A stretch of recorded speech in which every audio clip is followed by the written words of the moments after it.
പണം പ്രധാനപ്പെട്ടത് തന്നെയാണ്.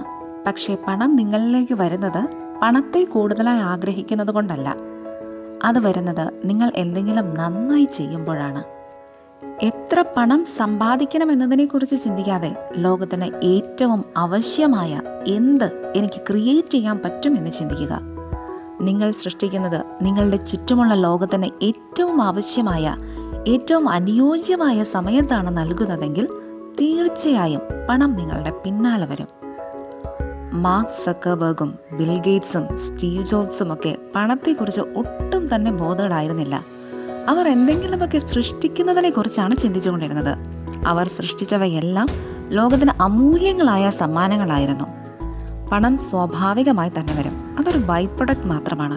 മറ്റുള്ളവർക്ക് വേണ്ടി മൂല്യവത്തായ എന്തെങ്കിലും നിങ്ങൾ സൃഷ്ടിക്കുമ്പോൾ, നിങ്ങൾക്കിഷ്ടമുള്ള കാര്യം ചെയ്തുകൊണ്ടിരിക്കുമ്പോൾ, അത് ക്രിയേറ്റ് ചെയ്യുന്നതിൻ്റെ ആനന്ദം എപ്പോഴും നിങ്ങളുടെ കൂടെ ഉണ്ടാകും. വലിയ വിജയങ്ങളായ ഫേസ്ബുക്കും മൈക്രോസോഫ്റ്റും ആപ്പിളുമൊക്കെ ലോകത്തിന് ഏറ്റവും ആവശ്യമായ എന്ത് സേവനം എനിക്ക് ചെയ്തു കൊടുക്കാനാകും എന്ന് ചിന്തിച്ചതിൻ്റെ ഉത്തരങ്ങളാണ്. നിങ്ങൾ ചിന്തിക്കേണ്ടത് നിങ്ങൾക്ക് എന്ത് സൃഷ്ടിക്കാനാവുമെന്നാണ്.